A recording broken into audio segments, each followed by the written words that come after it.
they got it completely wrong. Their dice rolls were horrible. They managed to one-roll the Soviets in Manchuria.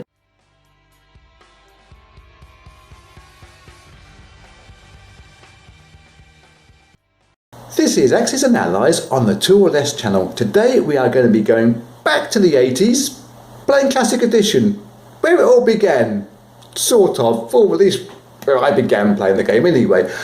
We're going to be playing not with a house rule, but with a play condition that I call Tech 3 or Tech 3. Tech 3 is a MotoGP team, one of my other favourite sports. I love to follow that.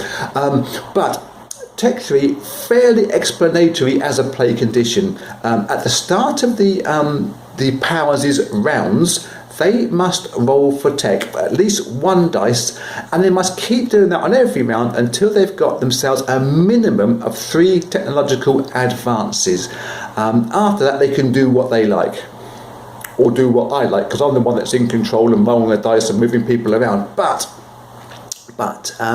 it's likely that these early rounds of play, because Powers are going to be spending 5 IPCs on a dice and being successful or not, perhaps America might buy 2 dice at 10 IPCs because they got more money in the first place.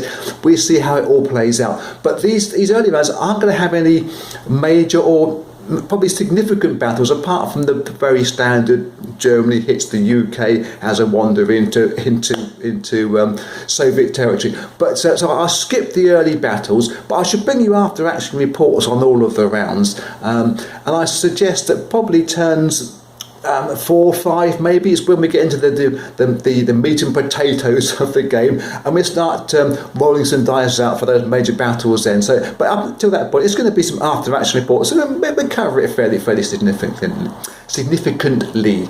I'll quickly explain that I've done turn number 1 already. We've rolled that one out, and with the tech rolls right at the start, the UK picked up long-range aircraft. That's not one I'd normally choose for the UK, because they can really reach most parts of Germany without too much of a struggle anyway. But when you roll for tech in this game, you roll to see if it's successful, and then you roll to see what you get, and that's what the UK got. Germany were the big winners. They got the industrial perk, which makes any purchase 1 IPC cheaper. It's a great long-term perk to get.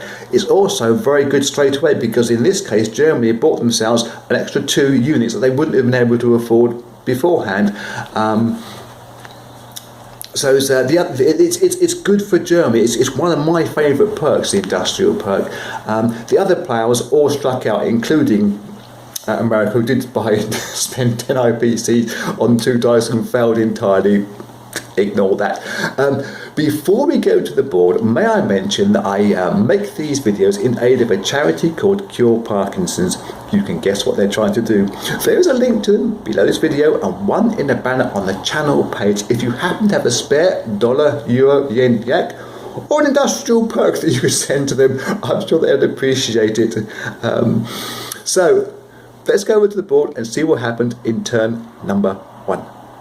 So this is how the national production chart and weapons development chart looks so far at the start of this game. The UK have got themselves a minor advance, Germany have gone back a little bit, and America have come forward by a fraction. The big losers have been Japan, because, in chronological order, the Soviet Union came forward from Soviet Far East and from Yakut into Manchuria, and took Manchuria fairly easily. The Soviets also did was move their fleet around here. There was a submarine which came through here into the Baltic Sea and took on this small German fleet that was there at the start of this game, which I think was a transport and a submarine too. Also using this airplane from up here, dropping into this Baltic Sea, and it was a bit of a score draw really, but the Soviets lost their fleet, and so have the Germans from there. That was quite handy to some degree.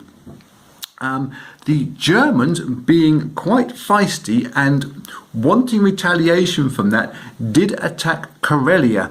moving units in from Ukraine, and I think is that Western Europe or Eastern Europe, sorry, and they got it completely wrong. Dice rolls went against them quite badly, and they had to pull back from there, losing quite a lot of infantry and not wanting to lose tanks and planes after that. Similar thing happened for Germany up into the North Sea. There's a British battleship up there, which is now actually down into the Med.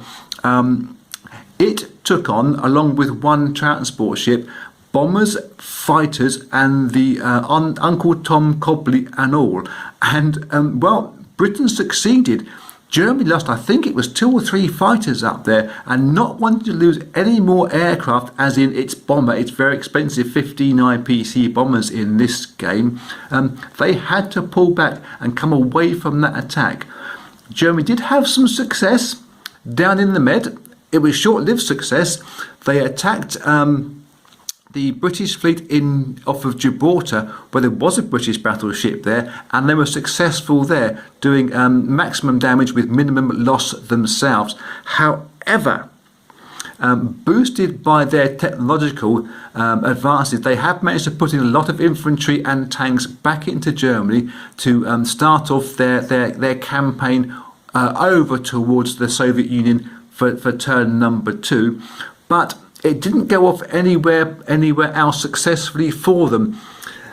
Britain came down, taking their one battleship from up here in the North Sea, coming down 1-2 spaces, and took on the remnants of this German fleet that was here. And as you can see, the UK won hands down. They also, the British, used their fighter from India, as I mentioned before, because of this extra advance that they got from their long-range aircraft. Can go 1, 2, 3, 4, 5, and it hit the German unit that was here in Libya with this aircraft. It was successful. It was slightly brave, obviously the fighter rolling at a 3 and the infantry defending at a 2, but it worked out nicely. So when the Americans came through, they did their units across 1, 2 into Algeria, they could then go through to Libya and take that place as well. So really, in one foul move, the start of the turn, the Allied forces have got control of Africa straight away, which is quite handy. Not so successful for the Americans on the Pacific side. Japan tried to take back Manchuria. There was a virtual score draw. All the ground units were lost in this game. Japan didn't want to lose a fighter just to put one infantry into Manchuria, so they've had to let that one go. They have loaded units back into Kwangtung here, and they're quite strong here, ready to take on the Flying Tigers next turn. The Americans thought very hard about using this one plane to take out these two transport ships, but because transport was defended at 1, there was a chance of America losing a very expensive piece this time round. They figure it's better to be strong in defence rather than middly, not necessarily weak in attack, but middly in an attack. Partly because of that reason, or partly making that reason for them, was Japan's success in Pearl Harbor. They have wiped the American fleet out. America's choice of purchases this time round was to purchase absolutely nothing. They want to be strong in the Pacific to take on these Japanese forces, and to do that, if they were just making a usual purchase with the available IPCs, they wouldn't be able to buy very much straight away. So they saved all their IPs from last turn. I mean, they have a buy of around 60 IPCs, which could get them a couple of battleships and start looking as if they can take on Japan here in Pearl Harbor in turn number 3, perhaps. So that's the end of turn number 1. I shall roll all the tech for the countries again in turn number 2, and I will see you at the end of turn number 2, and we will see just how this European theatre plays out. I think the Germans are going to go forward. I think the Soviets are going to hold up very strongly, but Japan look likely to be the ones to be the controlling forces for the Axis powers this time round. Well, turn number 2 is a look away moment for the Axis powers, the sort of round where the Axis player might be saying, can we start again please, because it went off badly for both Germany and Japan. It began with the Soviets successfully making their technology role. They got industrial technology. So whilst they have lesser funds than the Germans can muster, they are buying at the same price. To that end, the Soviets assessed Germans' position as the Germans are only going to come towards them. They're not going towards the UK because they've got no transport vessels at the moment. So correctly thinking that, the Soviets bought a load of infantry and a load of armour. They shoved those into Karelia and shuffled things down into Caucasus, and also invaded up here into Finland, Norway, grabbing the IPCs from there, taking this away from the German economy. They walked back into Manchuria, back over on the Japanese side, just grabbing those IPCs that they already had there, but securing the province, should we say. The thought of Germany going into one of the Soviet states was correct. They decided to hit Karelia and hit them hard. The story of this game really has been anti-aircraft gun for this round at least, because the anti-aircraft gun took out the German bomber before it got off the ground. Well, it was off the ground, but it was taken before it did any damage to the Soviet forces. The Germans did hit Karelia quite hard. There were 8 infantry and 2 tanks in both Karelia and the Caucasus here, but the Karelia also had 1 aircraft here as well. But the 6 damage that the Germans did first off against Karelia was trumped by the Soviet reply. I believe it was 8 out of the 11 dice hit. Massive damage to Germany. They had to pull back into Eastern Europe. They don't look particularly strong in Ukraine, but I'm not sure that the Soviets will push forward from Caucasus into Ukraine next turn. Germany really have to try to grab some IPCs because they haven't progressed forward very far. Obviously, losing the resources from Finland and Norway is a 2 IPC lost to them. They've lost some money from Algeria and from Libya down here as the Allies have come forward from this direction. And Brits tried to bomb the factory here in Germany. The Brits lost their bomber to the anti-aircraft gun.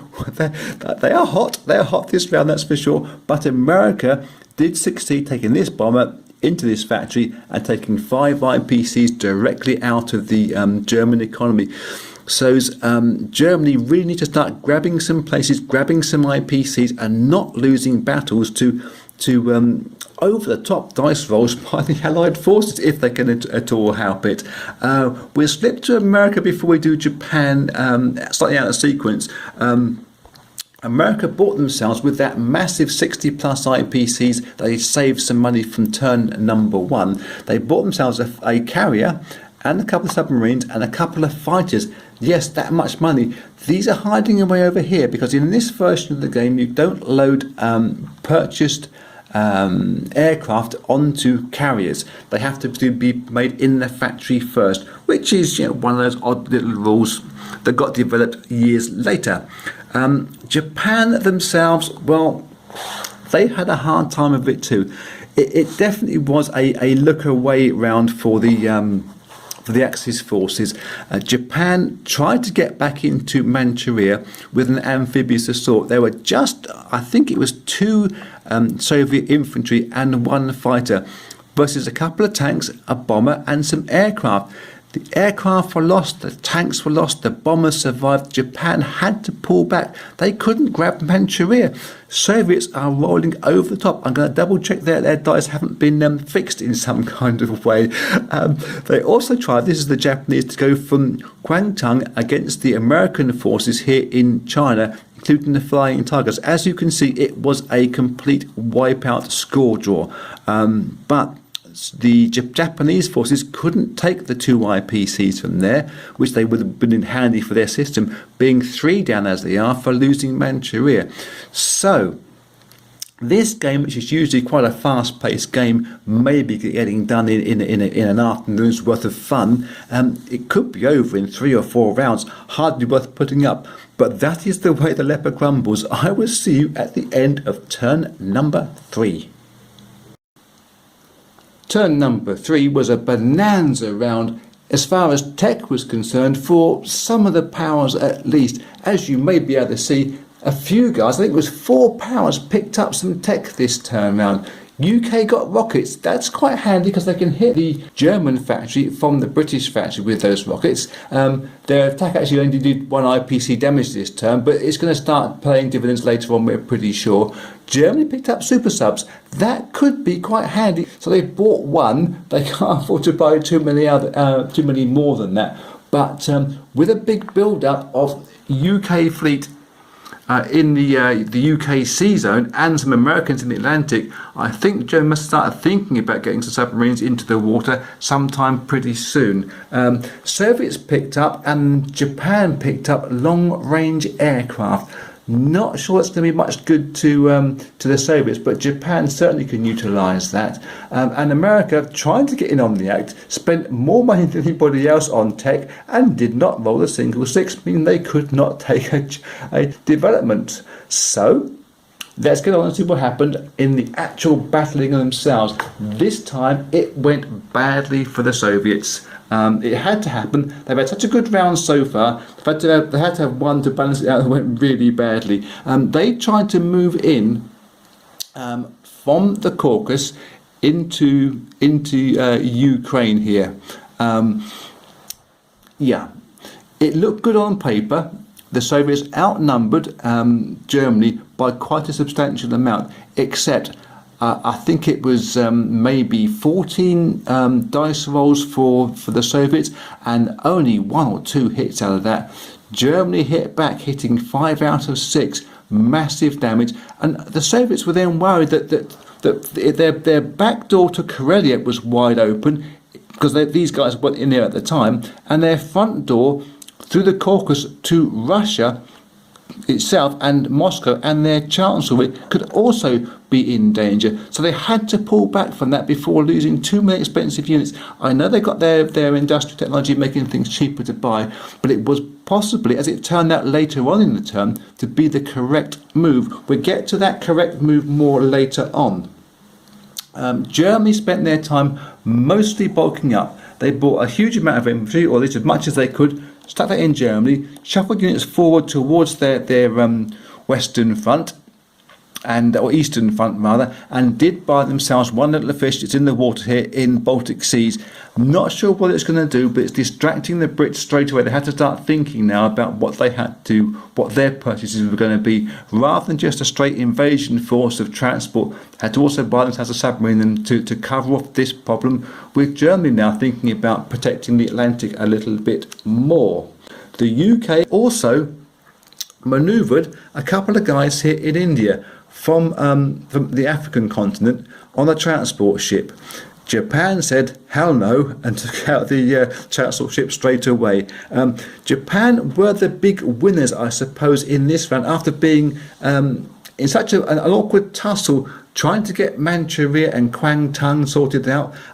They managed to roll the Soviets in Manchuria, and whilst the Brits have reinforced India, it forced Japan to bring some reinforcements down to French Indochina rather than Kwangtung.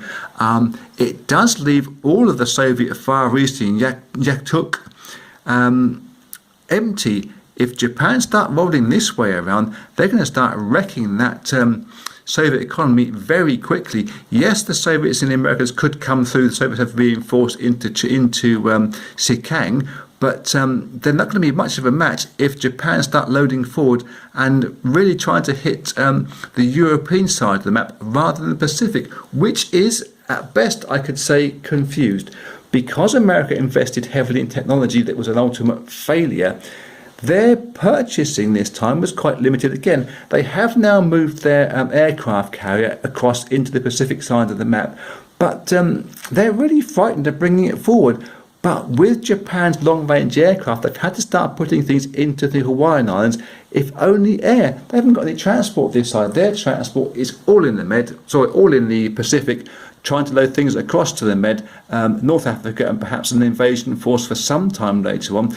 But America have been, I think, I think, blighted by the thought that they must get some tech because everybody else has. And obviously they have to spend at least 5 IPCs per turn, but it's not working out nicely for Americans just yet.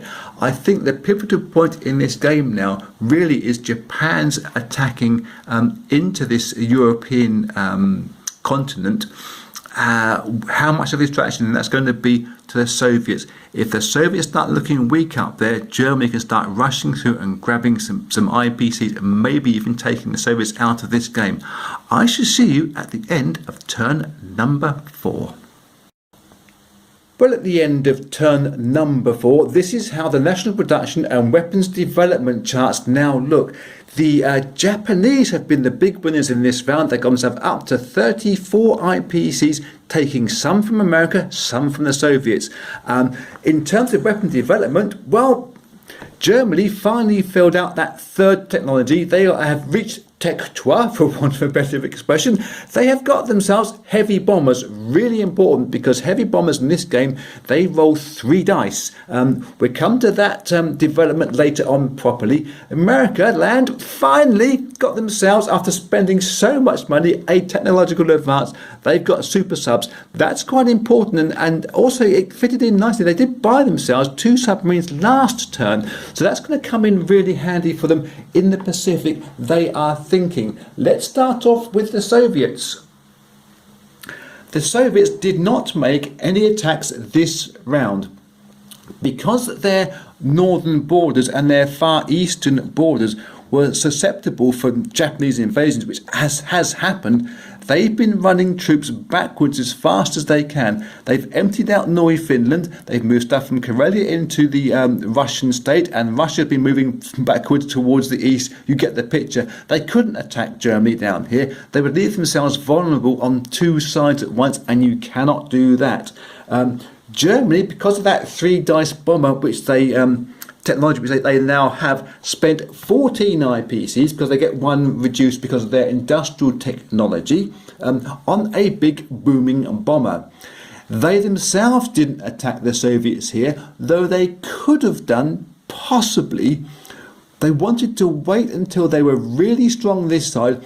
Obviously, this 3 dice bomber is going to help them out when they attack next turn, turn number 5, and I'm sure that they're going to be doing that. They did make 1 actual combat move this time round. Their 1 super sub, which they have, and it was a super sub in Baltic Seas, came out the Danish Straits, nipped into this sea zone where there was 2 battleships, 3 transport, and a submarine. It hit the British fleet. It took out 1 of the transport ships, the battleships at 4, the 3 transports at 1, and the submarine at 2, all managed somehow to miss the German submarine, who's gone back into the straits there and is hiding itself away proudly. It might come out next turn and try the same thing if it's feeling really brave, but I'm not so sure it'll do that one again. But it was fun while it lasted. The UK, they thought very hard about attacking into Western Europe. The numbers were just about there, but not really enough that they could justify that attack. Instead, they put some money, and this is where it all goes pear-shaped, down into India. That was a British factory. There was British in here deciding that enough is enough. Japan's build-up down here was too much. They had to spend 15 IPCs on a factory.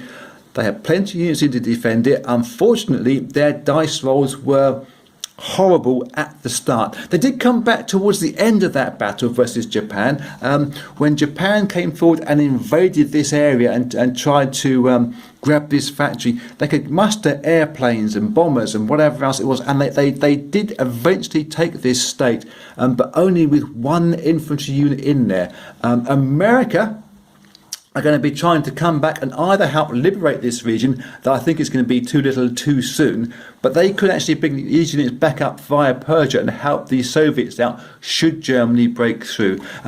America are also coming across the Atlantic into Algeria themselves with their continual loading campaign, but with their submarines, super subs at 3s now. They bought themselves one more submarine this time round, and so they've got quite a nice little fleet now off of their western coast to think about trying to get some kind of control in the Pacific. But they don't have any transport this side either. So whilst America have got a plan, it's not a very good plan, not a very strong plan.